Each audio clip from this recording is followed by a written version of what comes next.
With Destiny 2 currently down for maintenance in preparation for Lightfall, I figured I might as well make a video right now showing what builds I am going to be bringing into the legendary campaign or story, and maybe this might give you a few ideas and just start a conversation. So go ahead and comment down below what you'll be using in the story and all that. So let's start out with a Void build first. These guns are going to be interchangeable, but the Void right here, Rift, Empowering, depending on what we need, Vortex Grenades. I'm using the Feed the Void so I can get Devour, and then the Child of the Old Gods, which is a good AoE zoning area if we get over inundated with ads, and it's just a good weakening and CC area. I'm using Echo of Repulsion, Expulsion, Echo Instability, Echo Obscurity, and then Echo of Remnants. And so I'll probably change a few things out, but this is pretty much the I don't really change any of my subclasses once I have the fragments locked in, and so that is pretty much it. Here we'll just look over my primaries for right now. Is the crafted pulse rifle right here. I have Arbalist, Aegir Scepter, which we'll cover in the Stasis build, Revision 0, Austringer, and then Wither Horde. Then the Funnel Web, the Tried and True, Ikelos SMG, the Callus Mini Tool, Ikelos Hand Cannon, Delicate Tomb, and then Lamarck. And the last into the heavy slots are the Cataclysmic, Palmyra. The Wendigo Adept is not the God Roll of God Rolls, doesn't have auto loading, but still Explosive Light. With the limited time I was able to grind for it, it's not too bad. And then the Linear Fusion, Fire and Forgets. Gallahorn, you can't go wrong with that, and Anarchy, since apparently grenade launchers are getting a buff. So I wanted to test that out right there.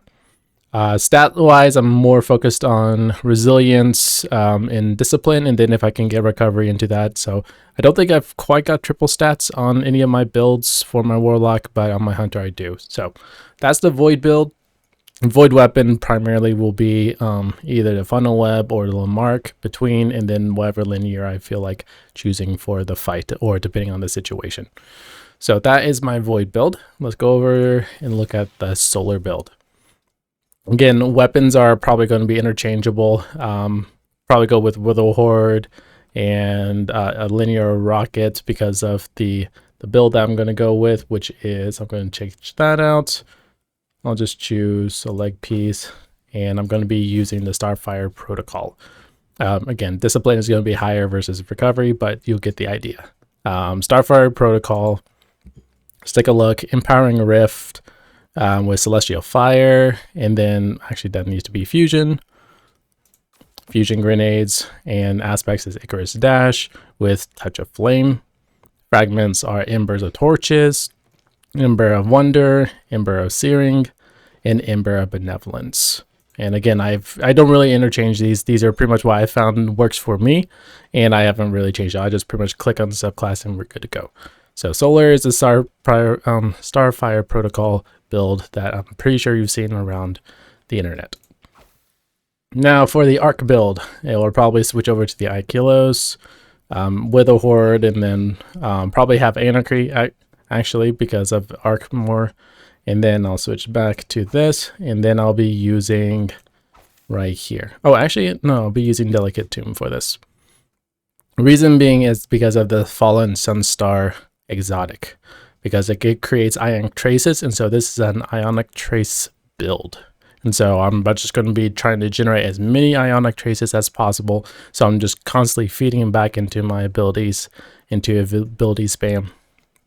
So Healing Rift, Ball, Lightning, and then a Pulse Grenade, probably interchanged with where is it? Lightning Grenades. Those are interchangeable, you know.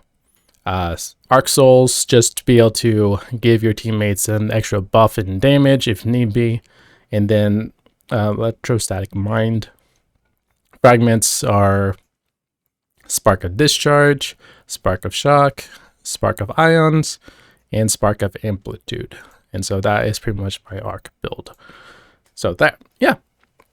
Again, if you are enjoying this video, make sure you like, subscribe.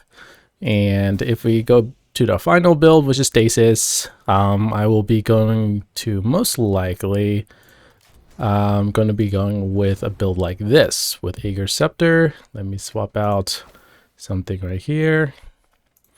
So there are actually 2 Stasis builds that I'll be going for.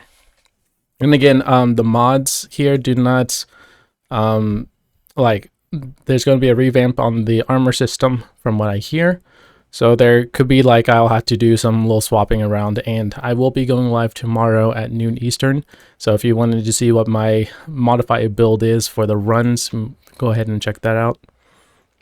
But let's see.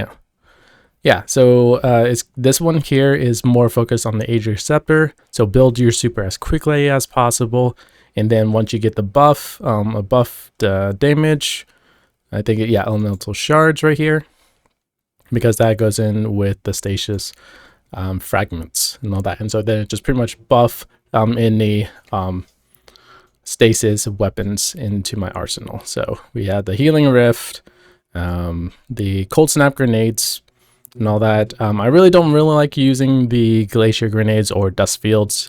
Just find cold snap so much easier. Bleak Watcher for the stasis turret. That's sort of standard for any warlock build right now. And Glacial Harvest. Freezing targets create stasis shards and all that. And then fragments, Whisper of Fissures, Whisper of Shards, Whisper of Conduction, and Whisper of Rending. And so that is my stasis for this one, which is Battle Harmony, buff my damage output, and then refill my super quick back and forth and all that. Now my second one will be this one.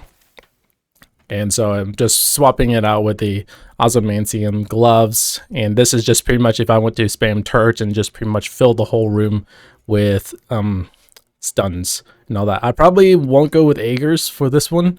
I will probably swap it out with a horde and all that, because I usually with the Ozymandium gloves, I'm usually focusing on my secondary and heavy versus my primary versus the chest build. So that is my build. Again, it was a little bit long, but hopefully this was helpful for you if you were trying to figure out what kind of build to go into. I've tried these in Grandmaster runs, and they've been pretty good for me. So hopefully that's been helpful for you. And if you're going to be watching my stream, I'll see you in chat later.